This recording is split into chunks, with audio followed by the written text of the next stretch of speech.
Hi, Floppycatters! I'm excited to have Julianne Lee of Adored Beast Apothecary back with us today to talk about homeopathy. Julie, thank you again for being here. And I reached out asking if Julie would talk about homeopathy because I I don't know, it's very confusing for me because I've gotten bits and pieces everywhere. So, Julie, thank you very much for doing this. Oh, no worries. It's always nice to have a conversation. Yes. I thought I was, when I was getting ready for the interview this morning, I was putting liver tonic in my cat's syringe.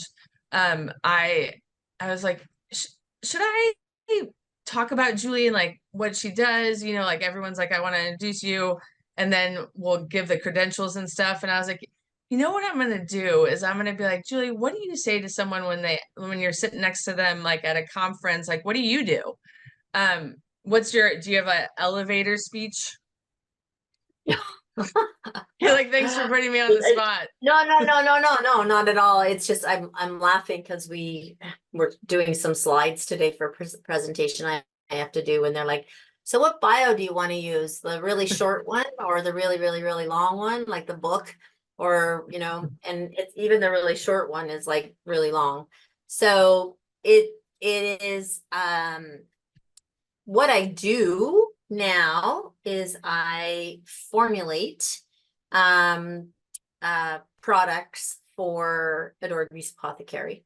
So I'm the formulator, and I am sort of in charge and head of the ingredients and sourcing and things like that. So that all gets filtered through me and a lot of the marketing even, so that we can make sure that we stay integral to our philosophies and stuff. I do cancer research at Dalhousie University. I have a very large rescue farm and a medicinal mushroom forest where we are doing research and development on medicinal mushrooms. And what else do I do? That's what I'm doing now. That's what I do now. Yes. In this moment. Got it. I'm most excited about the cancer research part. I'm excited to see what comes of all of that. Yeah. Well, it was very exciting because we just finished our stage, our fourth year stage, where we could apply to be peer reviewed, the studies to be peer reviewed. And Dalhousie really wanted me to do it, and I'm like, oh, I don't know, but I think it would be good, like just give more credibility to the study and stuff. But they said try, but it's going to be interesting because they don't normally accept more than one species. And we did human breast cancer, human liver cancer, and then we did canine osteosarcoma and canine lymphoma. And so when we put it into the medical journals to see if they would accept it, we were like, okay, well, if they don't, it's probably because it's two species, but they did. So we got picked up in a bunch of different really they're called open medical peer review medical journals that have very strict and strategic methods of reviewing, because you can use them for your PhDs and stuff. So because it's open, you can cite things in that and use that for school and stuff, right? So that's really difficult. So we were reviewed by one for cancer, for the cancer part of it. But then I incorporated other researches into it about prevention, like cancer prevention. So we were picked up with a medical journal for that, for the preventative part of it as well. So it's really exciting, like super duper exciting. And now we're doing some more. We're in our fifth stage. And then when this is finished in about 8 months, that's when we will be going to university and doing the actual live studies. Awesome. So, well, congratulations on that. That's awesome. Yeah, that's great. I don't want to go more into that because I do want to keep it on homeopathy, but that's when I see updates about that, I'm like, ooh, so thank you It's for sharing. exciting. It's really Yes, exciting. The yes, most exciting part, and it's interesting about homeopathy, the most exciting part of it though is because um it is showing to maintain and support the healthy cells. So unlike chemo, that is so drastically hard on the healthy cells, this isn't. So at the same time, destroying the cancer cells. So it's a really exciting project, and it's all natural. It's very sort of high. It was a very high level hypothesis of mine of how this might work or why it might work. And very, speaking of homeopathy, very energetic. It's like two different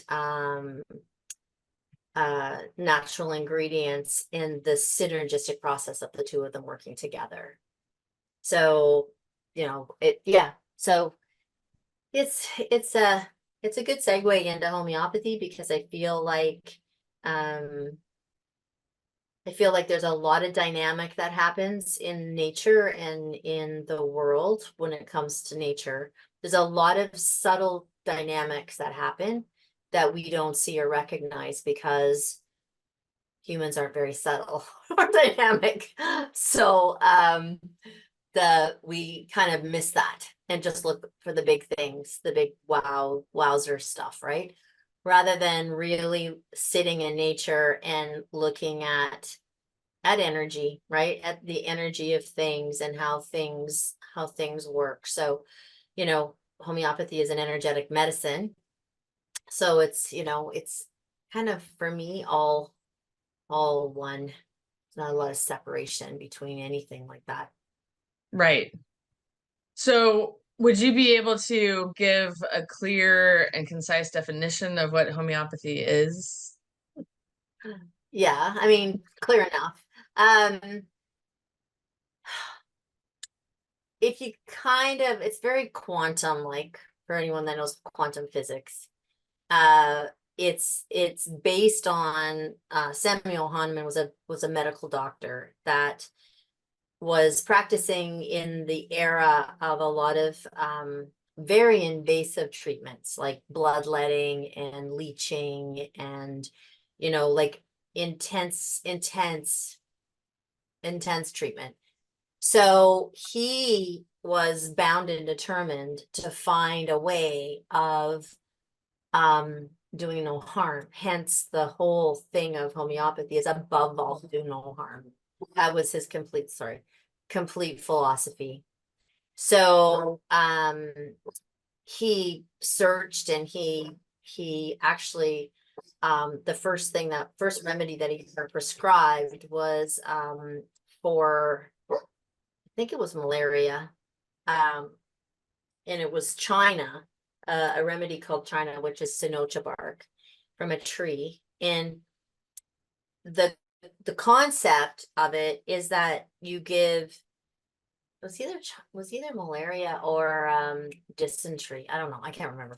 You'd think I would remember that, but I don't remember.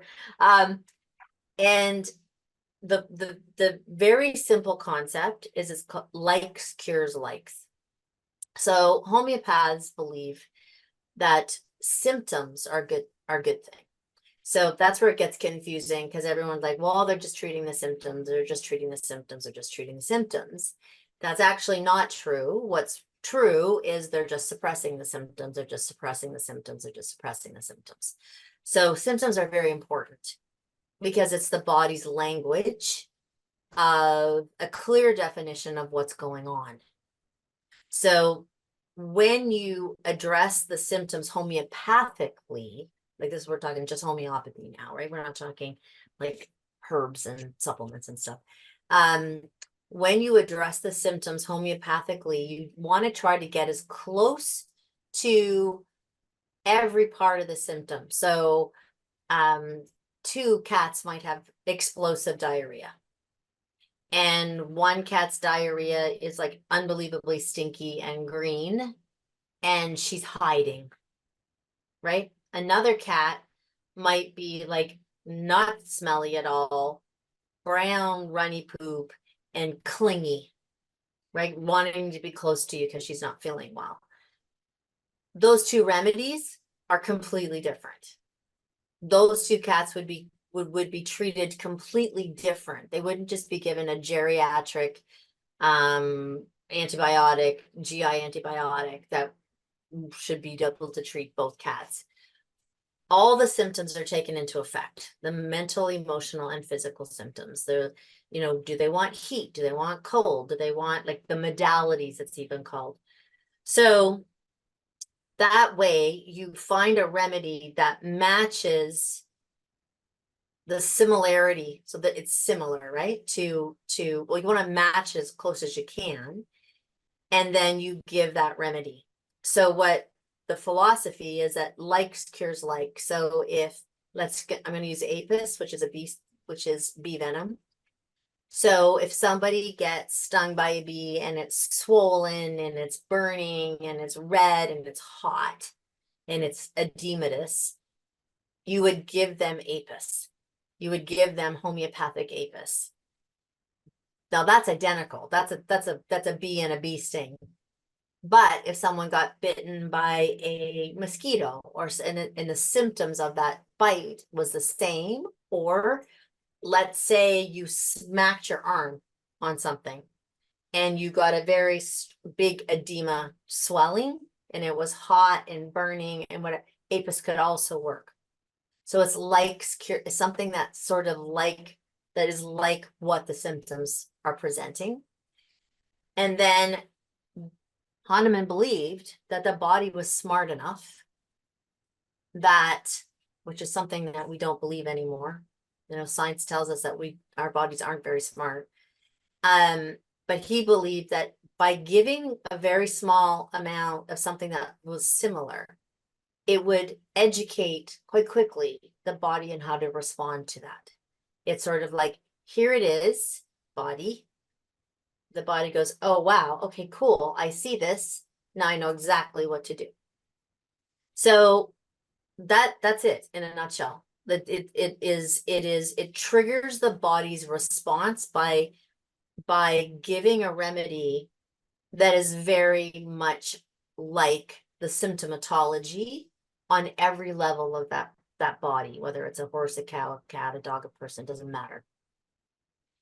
And allowing the body to respond to that. And what's cool about that is then it goes where it's needed. So let's say you've got itchy skin, right? So let's say you've got really itchy skin and, you know, you're dealing with an allergy with whether it's a cat or a dog or a person, doesn't matter, eczema, something like that. So what we're seeing is on the external, but we all know that that's not where it's coming from, right? It's coming from a deeper level, right? It doesn't matter for homeopathy, because what happens is when the body is healing this skin symptom, it first has to heal what's causing the skin symptom. It doesn't matter because it's manifesting into that symptom. So it will go. So let's say it's liver. Let's just use that as an example. If the liver's not functioning correctly and that's why, or the immune system's too high and that's why, before it can fix the skin, because the skin is the least life-threatening organ on the body, but the biggest one, it goes to where it needs to, what it needs to fix before the skin symptoms will go away, right? Because it knows that's where it just intuitively will heal what needs to be healed in order to address the symptom. Yes. I have seen that in my cats. But I was hoping that you could also share what first drew you to homeopathy, how it proved itself to you. Yeah, well, homeopathy has proved itself to me more than any other medical modality on the planet, including conventional medicine. You know, like if you break your finger, I broke my pinky, and stupid. I was too busy to do anything, wrapped it, blah, blah, blah. And I didn't go and get it set. And this was not very long ago, like a month ago. And, I'm like kicking myself because, now it feels like blah, blah, blah. So I'm not saying that conventional medicine's not needed, but for acute prescribing and deep-seated chronic disease, I have never seen anything work like homeopathy ever. And this is with thousands of animals, like more than 36,000 animals that I worked with in my vet hospital, right? So I was in a conventional clinic. I was raised super holistically, jump fence when I went to school, became a complete advocate of conventional Western medicine. My dog got cancer when he was 4, and I flipped out and decided to go back over the fence because I didn't feel like the alternative for him, or the options for him, was what I wanted to do. So I started working with our homeopath, like our family homeopath and herbalist, but then I still took him to a board certified specialist to find out exactly what was going on. He had a tumor in his intestine, and really not a good prognosis. They were going to have to cut it and resect it and the whole 9 yards. So was quite a time to wait to get in for the surgery, like not that long, but like 2 weeks or something. And we started doing like herbal suppositories and SEX suppositories, and I called in our family naturopath and homeopathic remedies and everything. And by the time I took him back to do the surgery, in 2 weeks, it was still there, but it was so small that they didn't have to resect it, and it was completely encapsulated. So So cool. it is cool. And he wound up living till he was 16. But after he recovered, I was just like, okay, I I can't do what I'm doing anymore. I gotta look into this. So I went to Spain to visit my friend to sort of like backpack and get my head around what I really wanted to do. And I got sick. And I got sick with something like, it's called hemorrhagic gastritis, which is really, really, I used to get it when I was stress-induced hemorrhagic gastritis. And I would get it when I was really stressed, and I would be in bed for a while. It was brutal. So I got this when I was there, and they took me to the hospital, and I thought, oh, there goes you get really weak because you lose a lot of blood. It's really painful. I was very scared because I was in this, foreign country. And they took me to the hospital, put me on intravenous fluids right away. I saw a doctor, and then they asked me if this was something that reoccurred, and I said yes. And I said I get it all the time when I'm stressed. And they sent in another doctor, and they started asking me, about my dreams and my stress and do I like cold? Do I like hot? Do I like cold? And I'm like, oh my God, just give me drugs. I'm gonna die. So anyways, it was a homeopath, and he treated me homeopathically, but they still, like I said, they were giving me electrolytes and IV fluids, and but they treated me with homeopathy. And I was out of the hospital in 2 days, and within 4 days, I was back backpacking. Like, I was not pushing myself because I was tired still, but I was like, 80% out of the woods. And I just thought, holy man, I got to find out about this. So I did, and I wound up going to Vancouver and doing a 4-year human homeopathic medicine program. But then I went to England with the British homeopathic veterinary surgeons for 3 years. And then for 4 summer programs that we did, summer schools in India and Greece and Ireland and different places like that. So that's how I got into it. That's how I like completely believed in it, because it happened to myself. And yeah, it was just like, okay, well, I don't need any more proof. Yeah. How cool is Oh, it that they had a homeopath in the hospital in Spain? Well, I think it's quite common in Spain and in France. They're very, in Germany too, I think. Britain used to be like that, and then with the takeover, they've become very conventional and Mhm. anti everything kind of. So that's unfortunate, but yeah. Yeah, that's amazing to me. I mean, I that's just yeah, that's very, very cool. So the reason that I wanted you to share that background is because when I first started talking about homeopathy on Floppycats, I got a lot of, it's a placebo and that sort of thing. So what are some of the common misconceptions about homeopathy? Oh, it's all about that. So the first thing that I say to that when I hear that is that fear triggers more untruths and people feeling challenged and whatever, right? And I believe that comments like that come from um people that are challenged by something that, in my opinion, works faster and better than conventional drugs and can replace conventional drugs in many ways. Can't fix a bone, I can't set a bone, can't do surgery, can't, you know, you know, like, I'm not saying replace conventional medicine. I'm saying um not only stand up to it, but superior in treatment, in treating things like things that conventional medicine has no idea how to treat, like autoimmune disease, right? Right. That's used, right? Like autoimmune diseases, or even like acute, really bad acute situations, like my hemorrhagic gastritis, like a million things I saw in my vet hospital. Um, I feel sorry for people that say that because they are they're just not getting it, right? And I can tell you from like I said, experience, that I had one of the largest independent veterinary hospitals in Canada, and we did everything: surgery, ultrasounds, like we were a full integrative medical, hospital.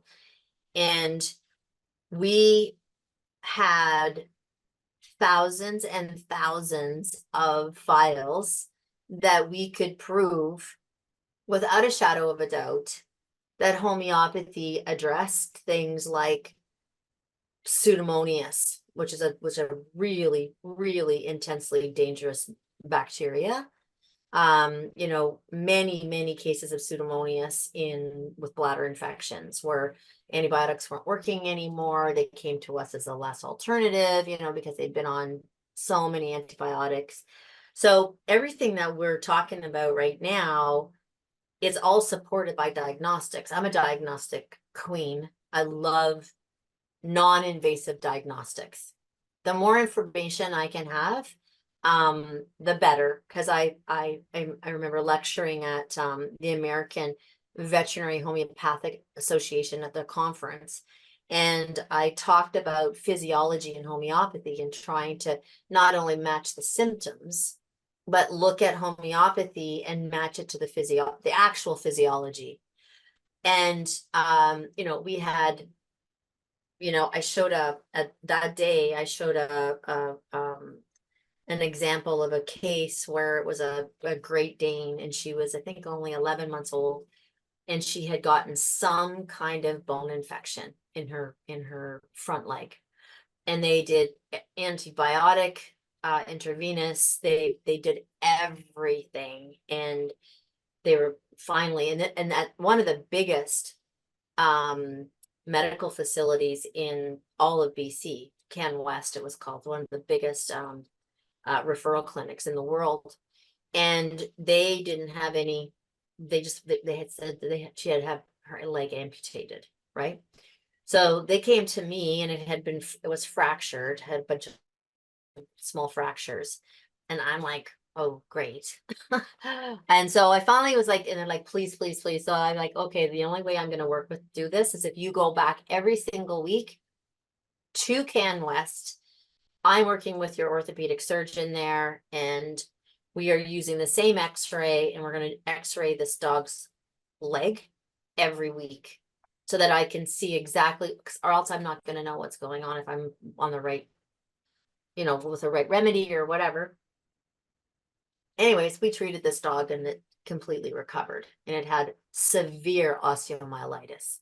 So we have, kidney failure stuff, liver failure stuff, like tumors. I mean, and then just basic things, basic ear infections, basic bladder infections, basic GI stuff, all the way to, inflammatory bowel disease. And like it's so wide, but we had thousands and thousands and thousands of laboratory results, right?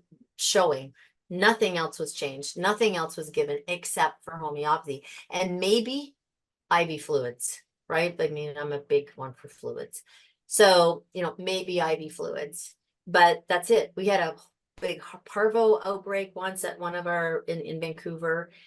And I don't know. I think almost every single dog died in every other clinic that had it. And we had 16 dogs and we never lost one. And those 16 dogs were treated from just fluids and homeopathy. That's all some people wanted because we were alternative practice, to homeopathy and drugs and fluids and everything, like everything, the whole kitchen sink, right? But Yes. what I'm saying, the only common denominator in all of it was homeopathy. And we never lost a dog. Not So one. cool. So, but saying that, CBC did a thing on homeopathy, and they interviewed people that had no education. They interviewed people, like it was a joke. It's an absolute joke. And one of my technicians in her prior life was a journalist, and she reached out to them and said, this is the worst piece of journalism I've ever seen in my whole life. It doesn't support that you've done your research at all. And we would love to open up our hospital for you to come in, and you can interview everyone here. You can, we'll actually ask people, our clients, if we can share their files so that you can really see, truthfully see the science behind it, because that is the science, right? They didn't even respond to her communication with them. So I think that's because in my experience, like I said, I'm not saying that antibiotics are never needed. I'm not saying any of that stuff. But in my experience, homeopathy not only matches that, but precedes it, can be faster, be less invasive, be more gentle, be like the boxes are all ticked. You can do them with any kind of other drug because there's no drug contraindication. So I think that when it comes to things like chiropractics, which I love, osteopathy, which I love, traditional Chinese medicine, which I love, I love all of those things, but those things take time, right? They take time to work. Homeopathy, I remember one time we were in our clinic and someone came in and with a dachshund, cutest little dog, had been bitten by a bee, and you couldn't see its eyes. Its face was so swollen and its tongue was going blue.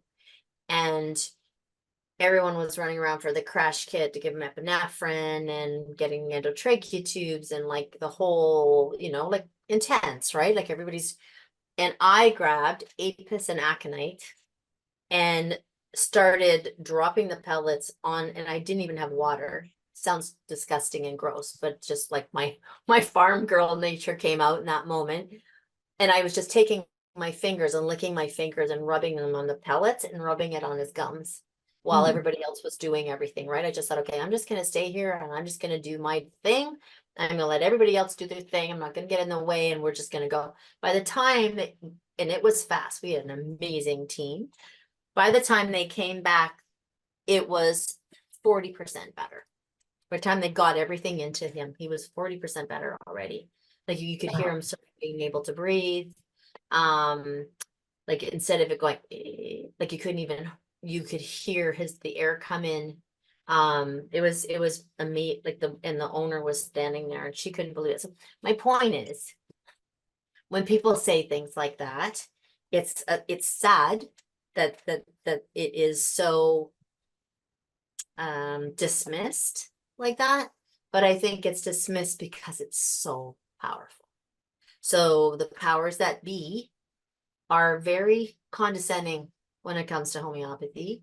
And when people say it's placebo, I can 1 billion% tell them that is absolutely not true, because I've worked with animals, and there's no such thing as placebo with animals, No, right? there's not. Either they're getting better or they're not getting better. Either they're Yeah. continuing to throw up or they're not throwing up. Either the infection, the bacteria is there or it's gone, or the crystals are there or they're gone.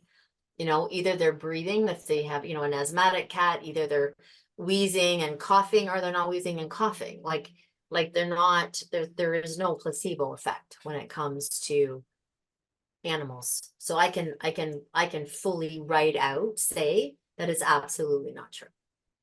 Yes. And I agree in my own experience, just with allergies, if I give I don't know, ever know how to say it, but I think it's urins, is that right? Urtica. Urticurrence, yeah. Mhm. Yes, like if it's the right remedy for that allergy, which is a specific time of year, then they're happy again. So Yeah. yeah, I need, as you know, one of my cats passed, and I need to stop saying there, but yes, they were happy again. So that was amazing to me. And yes, animals aren't gonna hide or try to fool you. It just they're Well, very you can't honest. say to an animal, "Oh, this is going to fix you," and then you think that, and then they think about it, so that then there's the fixed, right? And Right. and I'm not negating placebo, because placebo can be really powerful. Mind over matter is massively important. And, positive thought, positive, all of that stuff is incredibly, incredibly important. Yes. And people and animals can get better with energetic positivity. There is no doubt. I believe that 1 billion%. But how I know that that doesn't come into effect is because when I started my practice, I had a lot of believers, right? And supporters. And then I had a lot of people that were, and I'm not saying that stockbrokers are and lawyers, don't believe it, but I had a lot of influential, scientific, high profile people coming to me, not because they believed in me, but they had no alternative, right? They came as a last ditch attempt to see if Yes. I could help. And Yes. they did not. There was zero placebo. I'm telling you, zero placebo when it can't, even from the pet parent part. None. None. I'm sure they were giving these little white pellets and going, this is ridiculous. Like this is gonna help, and that's the worst $500 I ever spent. And like I'm positive that happened. So Yes. a lot initially. So, I can throw that whole placebo thing right out the door. Yes. Yes. So while you were talking, I mean, even the like, maybe it was your miracle saliva. No, no, no. But where you're taking the saliva out of your mouth and putting it, the I've learned so much about dosing and prescribing too that it's all confusing to me still. But can you talk a little bit about that? Like sometimes you can put it in water, and then other times you need to put it right on the mucous membranes, or So I'm classically trained. So my 4 years in Vancouver with the human medical one, you know, you use one remedy at a time, you don't brush your teeth, you don't drink coffee, you know, very, very strict, very classical, right? That's how we were taught, and that's how we were told that you're supposed to prescribe. And it's how I did prescribe for a while until I went to India and worked over in India with people and animals, and realized that it's not as fragile as we think it is, because it was 1,000,000 degrees over there, hot. So it clearly works in the heat. They would take remedies and eat chilies. They would take remedies and drink coffee. They would take remedies, drop them on the floor, pick them up and eat them. Like there was no rules kind of around homeopathy then. You know, am I saying that, you know, nothing negates it? And that's not what I'm saying. I'm saying it's not as fragile as we think that it is. You know, like I said, in that moment, all I could think about was helping this dog, and its gums were like completely dry. Like there was nothing to break down those little tiny granules in his mouth. And so it's like, okay, I just grabbed it, and then I looked at it, and it's like, okay, I don't even have what it didn't even, that's that, like I said, that's that nature in me to just immediately just do something,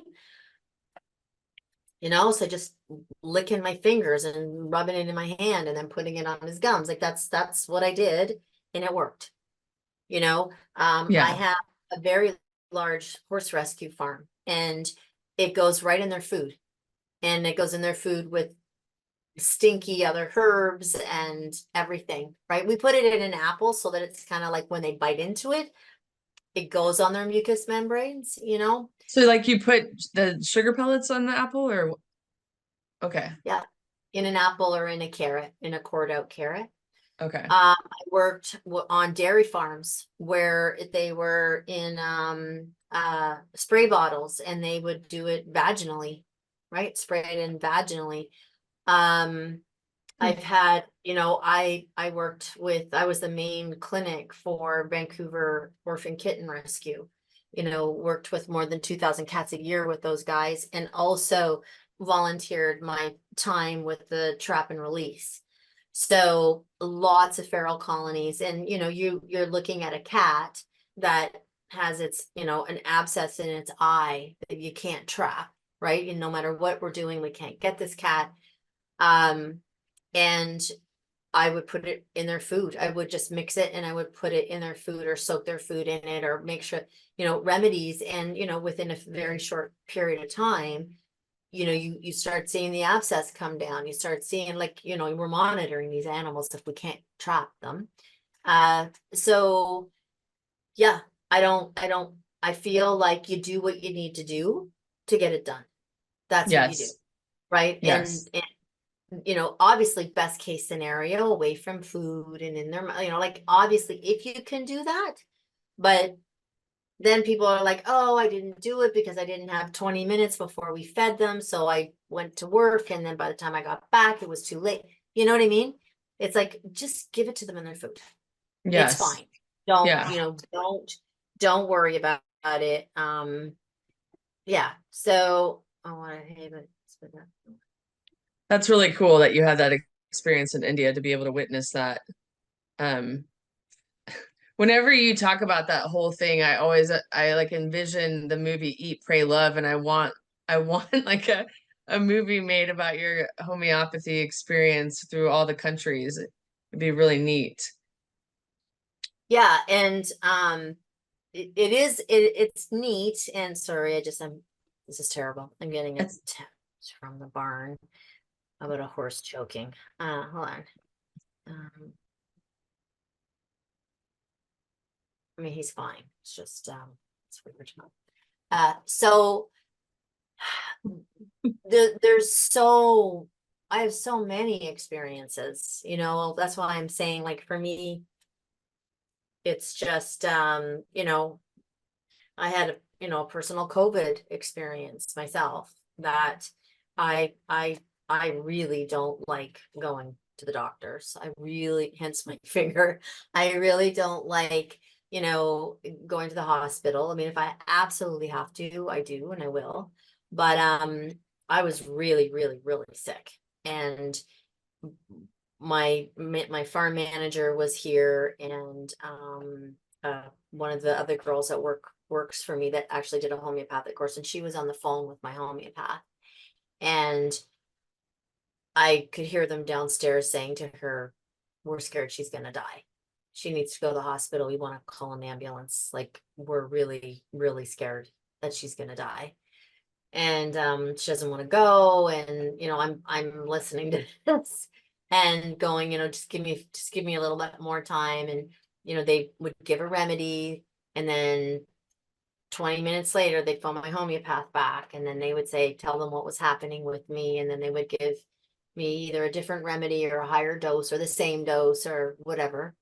And yeah, and I was thank God fine, and made it through. It was, like I said, I was really, really sick for maybe 2 days. But not that sick, like, you know, acutely scary sick for, you know, 12 hours probably. Yeah. But I've had just way too many, and my farm manager that had never seen that, like, had only seen it with the horses, right? Like crazy miracle stuff happening with the horses, but never experienced with a person. And the next day, the next day night, she said to me, I will never question homeopathy again. And she put her arm around me and started bawling her eyes out and said, Oh, I really thought you were gonna die, oh, you know? And so it is, you know, it's amazing. It's an amazing modality that I feel that, you know, again, this is, you know, one more experience. My ex-boyfriend, uh, out of the blue called me. I hadn't spoken to him for a year, and said, I need your help. And someone texted me sort of where he was, which wasn't far. And he was riding his bike, like a bicycle, and he was coming down the hill, and his front tire came off, mm, and he came down, and he hit his face when the spoke hit the pavement. His face hit the bars. mm. And I got there, and he's a guitar player, and the first thing, his hands were all cut up because his hands hit the gravel too, but they were fine. All his teeth were backwards in his mouth. And Ugh. I know, and I hate teeth. I'm not a Yeah, tooth, and I yeah. just like. So we brought him in. I brought him to the ambulance came. They took him to the hospital. They said, you know, oh, you know, you're just gonna have to leave him, and he's gonna have to go have all his teeth pulled out. And I'm like, hold on, he needs to go see an orthopedic surgeon. No, no, he doesn't. And we had a big fight with the doctor, and made him write down that he refused to send him to an orthopedic surgeon. Then when they did the changeover, the new doctor called me and said, I hear you want to take, you thought you should see an orthopedic surgeon. I said, absolutely. He said, okay, come get him. And, or we can send him down with an ambulance. He's going to go to Halifax. And I agree with you. So thank God, because his palate was broken, and they didn't even see that his palate was broken. So Mm, they mm, pushed all his teeth out, and braced it. But the doctor said to me, or the doctor dentist said to me, he's still going to lose all his teeth. We're doing this to support his palate, or he's never going to be able to eat again. His palate's not going to, won't stabilize. So they did that, and I'm like, okay, well, you've never seen homeopathy. So I brought him back here, and made him smoothies and whatever. So he was eating really well, and I did all supplements and that sort of stuff. But I gave him homeopathic remedies, and specifically for periosteum, which is when we think about cats, right? When we think about dental disease, and we think of all that stuff. there's remedies that are specific to the periosteum, the lining of a bone, right? And specific to dental and specific to all kinds of stuff. Anyways, I made him up this big homeopathic combination.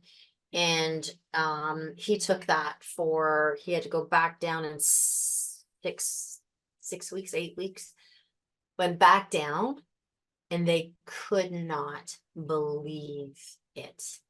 And he said to me, what are you doing?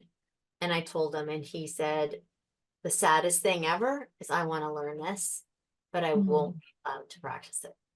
Oh. Right? This is what the doctor said to me. Mm-hmm. And anyways, they stayed on for another month and a half, I think, or 2 months even. I think they were maybe even 4. I don't remember. But he never lost one tooth. Not That's one tooth. amazing. Wow. You know, remedies for the roots, for the root trauma. I think it was important that it got dealt with like that night rather than the roots dying, which is what they would have done, so Yes. that conventionally, and it was important that they were, they were braced, but that integrative approach with homeopathy and things like that, Yes. it's a miracle. Like it really Yeah. is a miracle. Yeah. That's a cool story. So how have you used what you know about homeopathy as it applies to like the philosophy of Adored Beast? I know do no harm is one of your core principles. It is, yeah.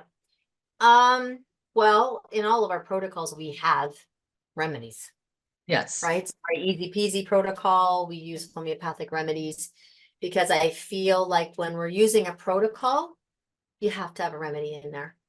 Because if you're addressing a particular thing like bladder issues or stones, or and you're using a protocol, or leaky gut syndrome, or yeast and things like that, and we put together a protocol, for me the magic in that is those combination remedies, because those combination remedies are very philosophical, or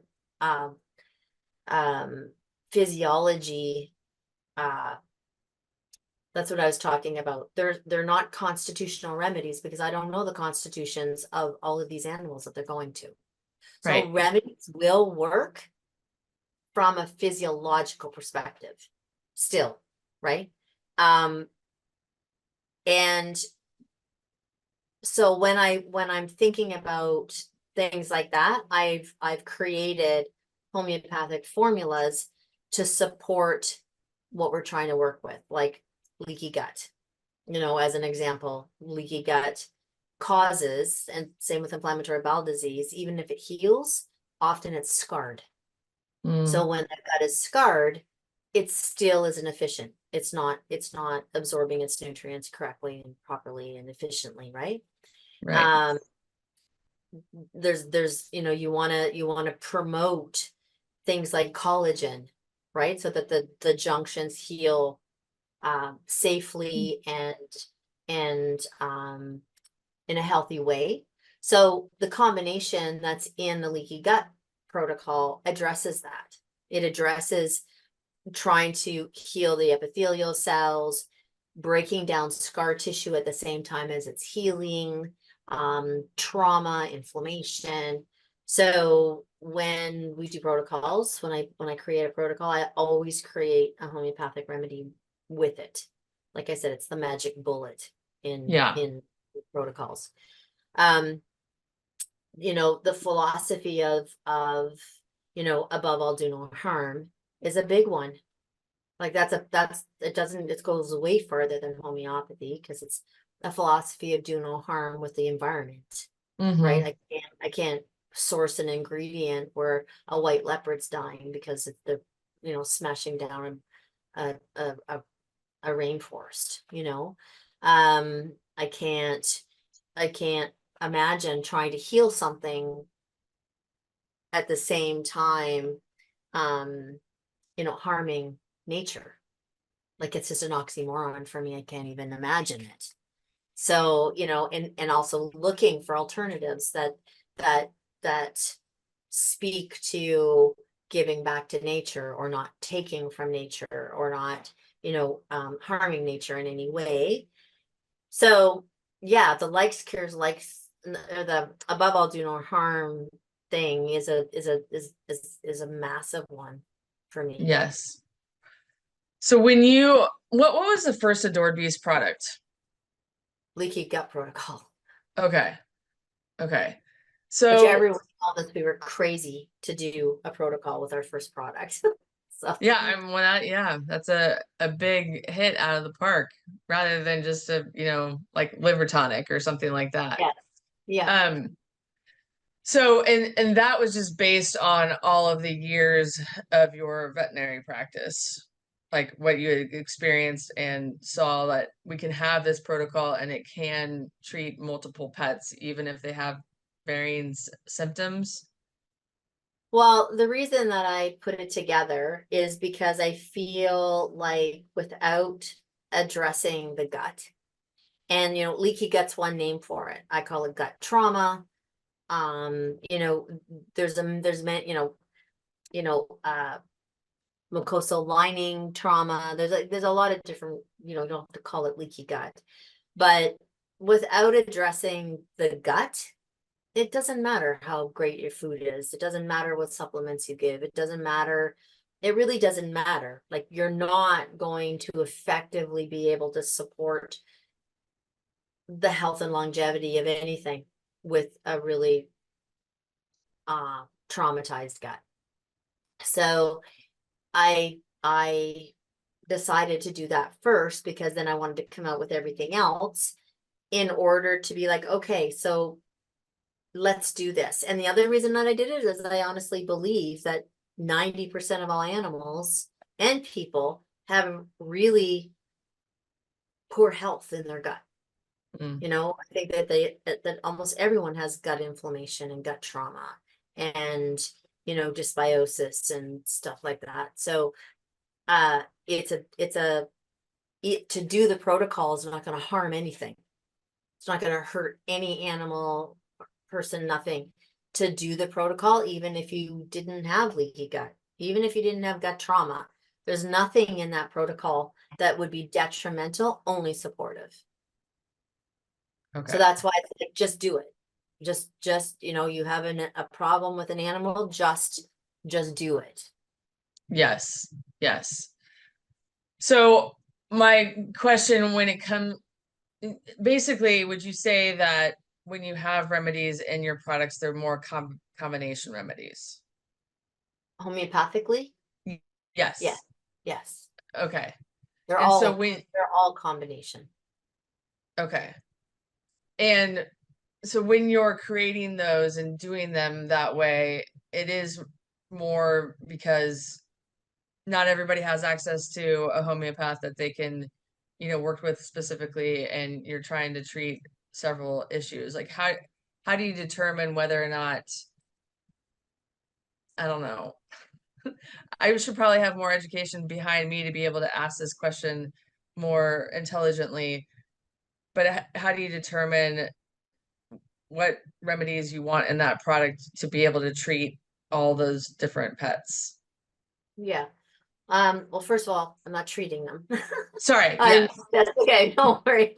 I have to be very careful with that. Yes. Yes.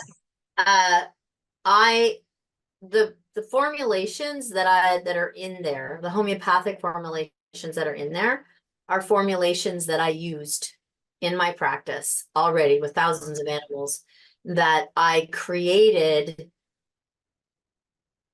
specifically to move that forward, right? To address what was going on, whether that was yeast, whether that was, leaky gut, whether that was bladder stuff, it didn't really matter. So the remedies that I'm using are formulas that I've used for a long, long time that I know work. And the reason I do them that way is, again, I'm not treating. I'm not individually looking at every animal and their personality and their likes and their dislikes and their, Right. stool consistency and their, Yes. know, I'm not, looking at anything under a microscope. I'm not doing anything like that.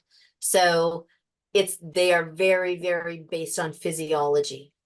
So what that remedy does for a particular cell or a particular organ or a particular, what job is it doing? Like I said, breaking down scar tissue, right? Yes. Well, the Yes. other remedy that's in there is actually encouraging healthy epithelial response, right? So it's like yeah, it's just there. I've created those formulas based on formulas that I did at my practice. Okay. Are you gonna come out with a kidney one, you think? We've been asked that so many times. I have no idea. I would have had one 6 years ago, but um it's mostly FDA and Health Canada that doesn't want us saying that we can help kidney problems, right? So our hands are really tied. I've got Mm, protocols for Cushing's. I've got protocols for diabetes. I've got protocols for all sorts of things, but we're just not allowed to do them.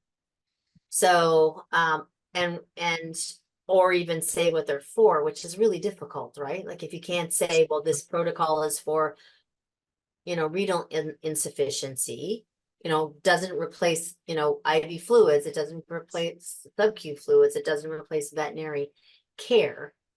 It's put together to help the kidneys function, at the best that they can, and help to sort of derail the chronic trauma that happens to the kidneys when the kidneys aren't functioning efficiently, right? yes. Yeah. So it's a real shame because it's a protocol that I've used on, like I said, thousands of cats, and they've done incredibly well. And right now we're just, yeah, we haven't given up, we're still trying to fight the fight, Yes. and Thank you. work with the authority, the governing authorities to go, well, what if we did this, and how if we did that, and how if we said this, and could we do it this way, and could we do it that way, and just trying to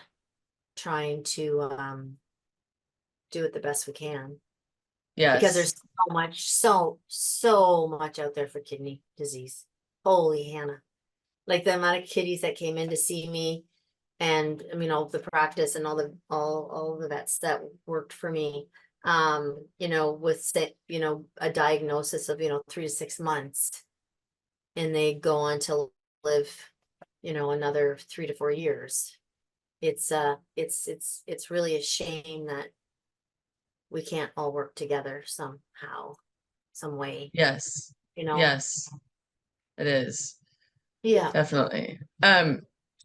So liver tonic, for example, I haven't seen like 30C or 6C like when the ingredients are listed. Is that on That's purpose? because it's herbal. Oh, Liver tonic's not homeopathic. Liver tonic is herbal. okay. But So yeah, the homeopathic one is the one that we're trying to get on the market, that we're okay. having a hard time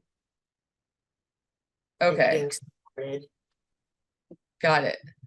So what products do you have homeopathic remedies in them? The one you're trying to get on the market. So our protocol Really? for leaky gut has a homeopathic combination. Our Yeasty Beast has one. Our Easy Peasy has one. That's supportive for crystals and stones and inflammation and things like that. Our Your goat, go-to? Yeah. yeah, our go-to Jump for is joints? Jump for Joints is a big one, really big Okay. one. Jump for Joints is like one of my favorites. I shouldn't say that. I like them all, but Jump for Joints is I really love it because I see such a massive difference in animals when they go on it. And it doesn't have any of the side effects like MSM with the gut, or you don't have to stop certain drugs because they're blood thinners, or that kind Mm-hmm. of. It's a very effective, powerful, but gentle, you know. Yeah, I love Yes. I'm kind of glad you said that though, because I've always wanted to ask you what's your favorite product. I'm sure it's hard to, Oh, yeah, put it oh, in. really Yeah. hard. Um, yeah, I mean, from a perspective of kitties, definitely jump for joints for arthritic old cats, definitely. Yes. Um, because it's like I said, it doesn't affect their guts or anything. Easy, really super easy to give. But, feeling gut soothed, the amount of allergies and asthma and inflammatory bowel disease and chronic diarrhea or just finicky eaters, right? And then you give them that and then they start eating. Well, they're not finicky, they were probably painful, but Mm, couldn't describe how they were feeling, you know? yes. So yeah, feeling gut soothe, phytosynergy I'm talking kitties now. Phytosynergy, easy peasy, is a lifesaver for animals that have reoccurring crystals and bladder stuff, interstitial cystitis even.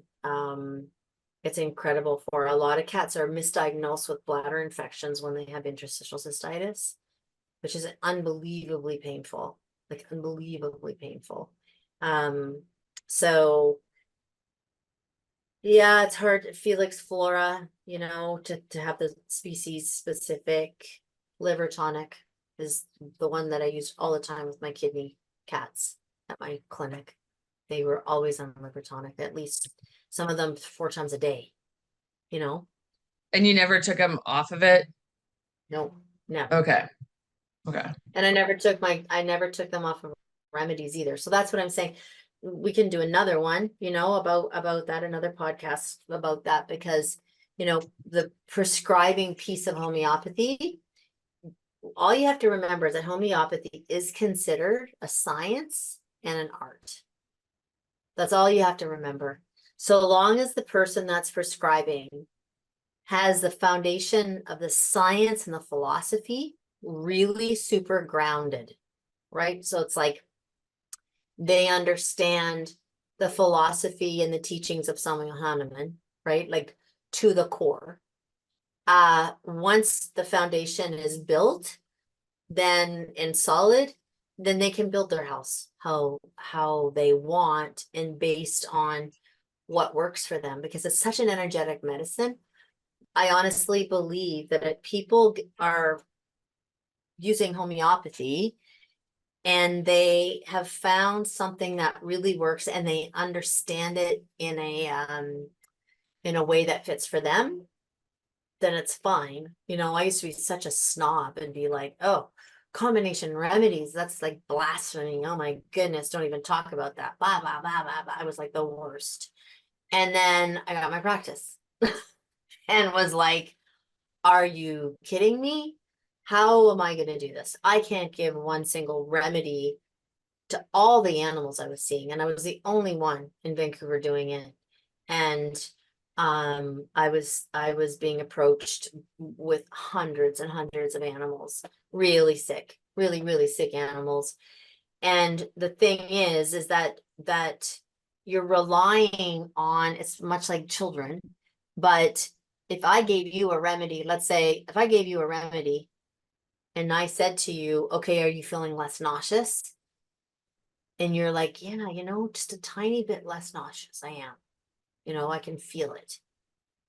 Then I would be like, okay, we're on the right remedy. Let's repeat it.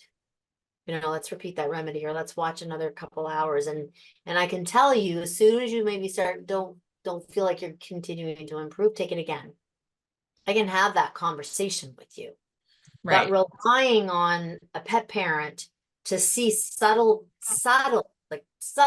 changes that are almost even impossible to see because they can't express it. Like saying, oh yeah, I do kind of feel a little bit less nauseous. The only time you would know that is if you're trying to feed them and they're not turning their face and they're eating. Well, that's not a little bit better. That's much improved. right? Yes. So that Yes. space between super sick and much improved is a very gray area that a lot of people, a lot of pet parents can't pinpoint, and not because they don't know their animals, because they're nonverbal, right? Like it's close to impossible to recognize those subtle symptoms. So, or Yes. subtle changes, and especially if you're sleeping or you're not home all day and you're at work, right? Like Yes. how do you, maybe your cat is coming out from hiding and running and playing, but still doesn't feel 100%. So it's still, when you come home, it's hiding under the couch. So you don't Yes. think it's changed, but you don't know for sure because you're not around it. So I learned quite quickly, and that prescribing homeopathic combinations that were much more physiologically strong did wonders with animals. And then I always wound up treating them constitutionally after. Once I got to them through an acute, life-threatening or very sick place, once I saw that they felt better and they were doing better and they were constitutionally stronger, their vital force was stronger, then I would treat them constitutionally or work with them Yep. constitutionally.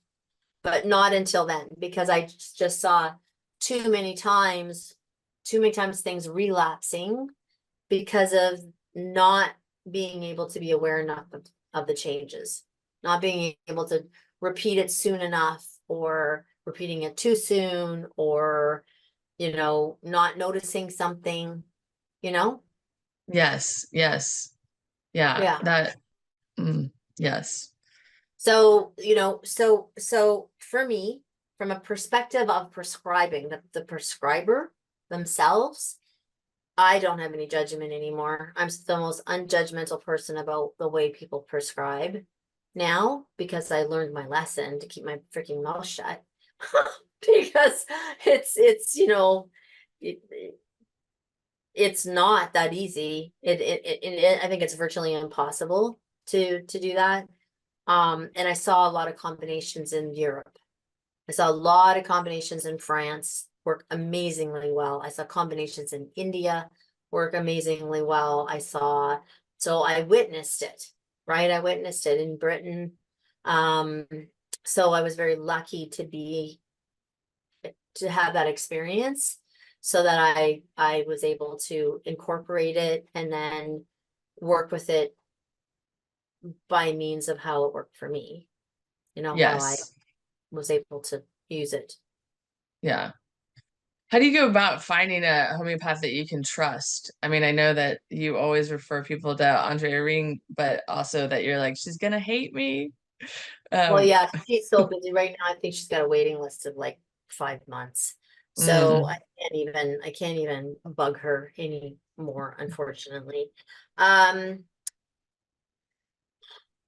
like, is there an organization that you can look there people is, up? Or and okay, it's on our website. It's the Veterinary Homeopathic Association.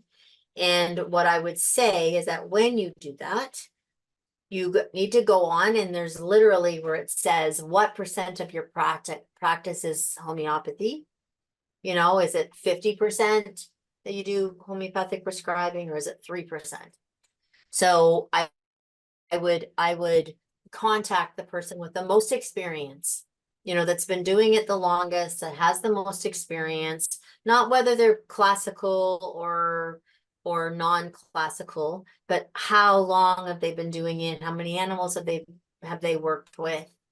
Like, you just get your information, right? The more you do, the better you will get at it.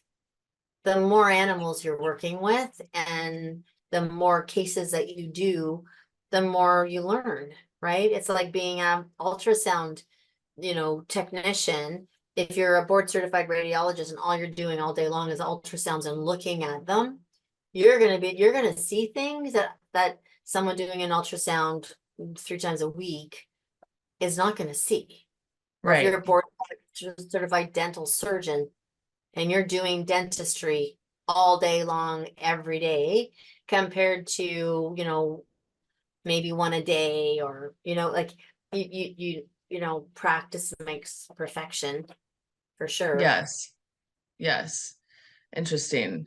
I have two more things that I wanted to ask. I was working with a homeopath in Australia, and she literally just had me put the remedy in a bowl and let my cats self-select it. Say that again. She I put, put 3 pellets in water and like a little ramekin and then just put it on the floor. And she said, just let your cats self-select it, and that they don't necessarily need to, that they can breathe it in. That's getting a dose. Or they inhalation. could lick the water a little bit.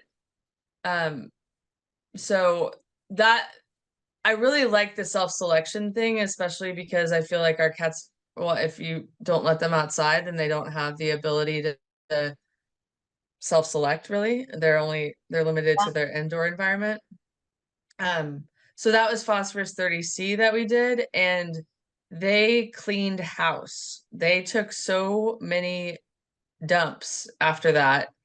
And it wasn't literally, it was just cleaning house. It wasn't diarrhea, it wasn't anything obnoxious, or but I was like, wow, wow. It was like me having a lot of chia seeds and cleaning house. So it was fascinating to me. Um, and also fascinating that I'm like, oh, you don't have to always have it on the mucous membranes. It can work by inhalation. Yeah. Yeah, Can you it can work smell. by just putting it on the skin too? Or like if you can't get your cat's mouth open? Yeah. Okay. Yeah, on the tips of their ears. I've seen people do that on the tips of their ears. Uh, I would say mostly that way on the tips of their ears, or if you can, because the pellets don't on its own, they don't smell a lot. If you have mother tincture, you can just put the bottle underneath their nose. But don't forget when they're drinking water, it's going on their mucous membranes. You Oh, know, yes. if you're mixing it in their wet food and you put enough of the water on their wet food, when they're drinking it, it is going on their mucous membranes. Okay. Okay. That's exciting about the food thing. When you mentioned that earlier, I was like, oh, because One of I feel, one of go my ahead. favorite things is raw goat milk. Oh, Like if yes. your cats like raw goat milk or raw goat yogurt, plain yogurt, Hmm. um, uh, putting the remedies in that, I really like that. I like that. Yeah. What about bone broth? Yeah, if they would drink it. Okay. I Okay. mean, water is ideal if they drink it, you know. Yes. But my Yes. cats love raw milk, so if I do that, I'll just mix it in a couple tablespoons of raw milk, and it's gone. That's great. So looking ahead, are there any exciting developments for any upcoming homeopathic products planned for Adored Beast?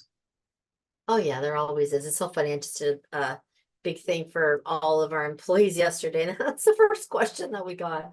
Oh, Any new exciting things coming down the pipe? Yeah, lots. There's lots and lots and lots.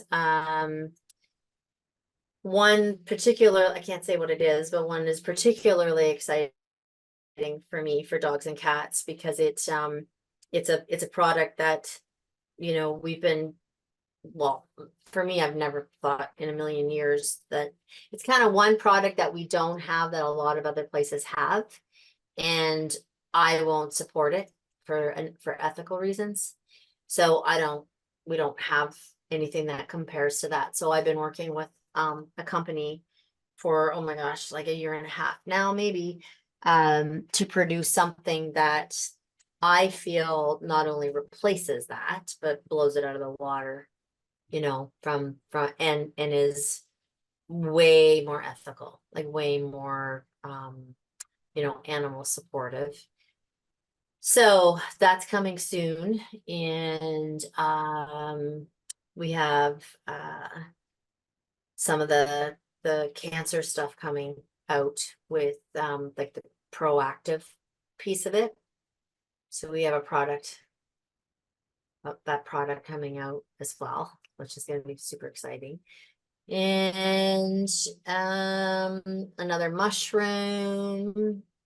Yeah, we've got a few things. Exciting. Hmm. And then any advancement on the flea thing?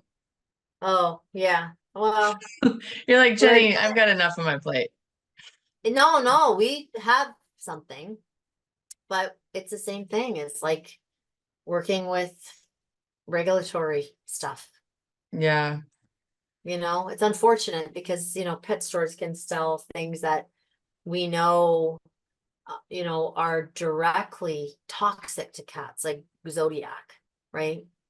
And in Canada, you can buy them in pet stores.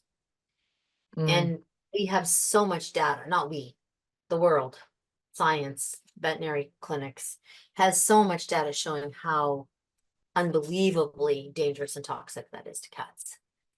But we're trying to put something out and it's like pulling teeth. yeah. So yes, we have something that we've been working on for a long time, and it's just a matter of getting it regulated and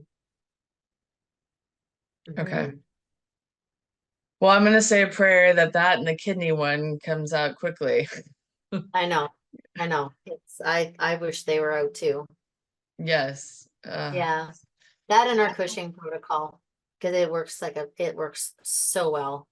mm, yeah.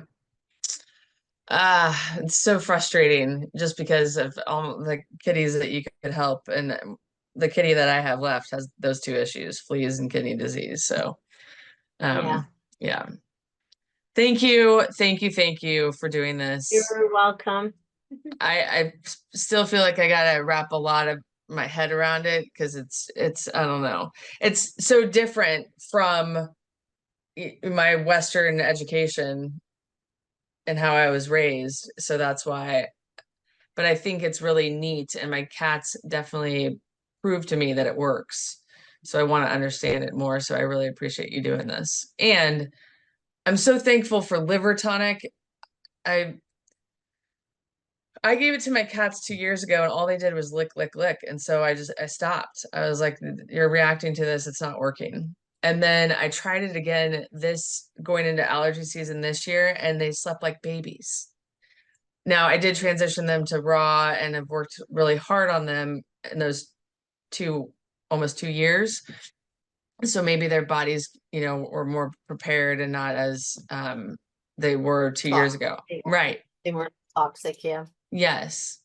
So now Charlie's on liver tonic every day, but I thought I had to take a break from it like every other month or something like that. But it's okay to You give. don't, not with chronic stuff. You don't Okay. have. Mm-mm. Okay, good to know.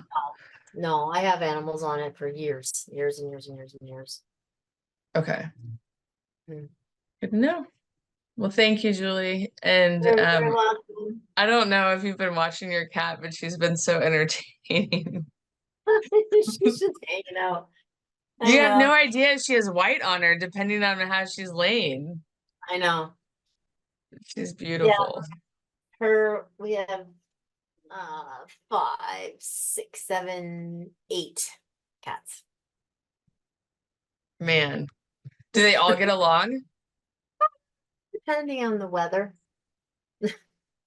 Yeah, some of them, 5 of them get along. Well, sometimes they bug each other because they're brothers and sisters. Um, we have a new one that just came in March, and he's being a little bit of a tyrant, but they're adjusting. They're adjusting to it. So yeah, just takes time. Yeah. Yeah. I really hope that the fires get under control and stop, and you don't have to go anywhere, and nobody else does either. I know, me too. Yeah. Me too. Thank you, All thank right, you, thank well, you. thank you so much. I'm so sorry about your kitty. And Thank you. okay, we'll talk to you soon. All right. Bye. Thank you.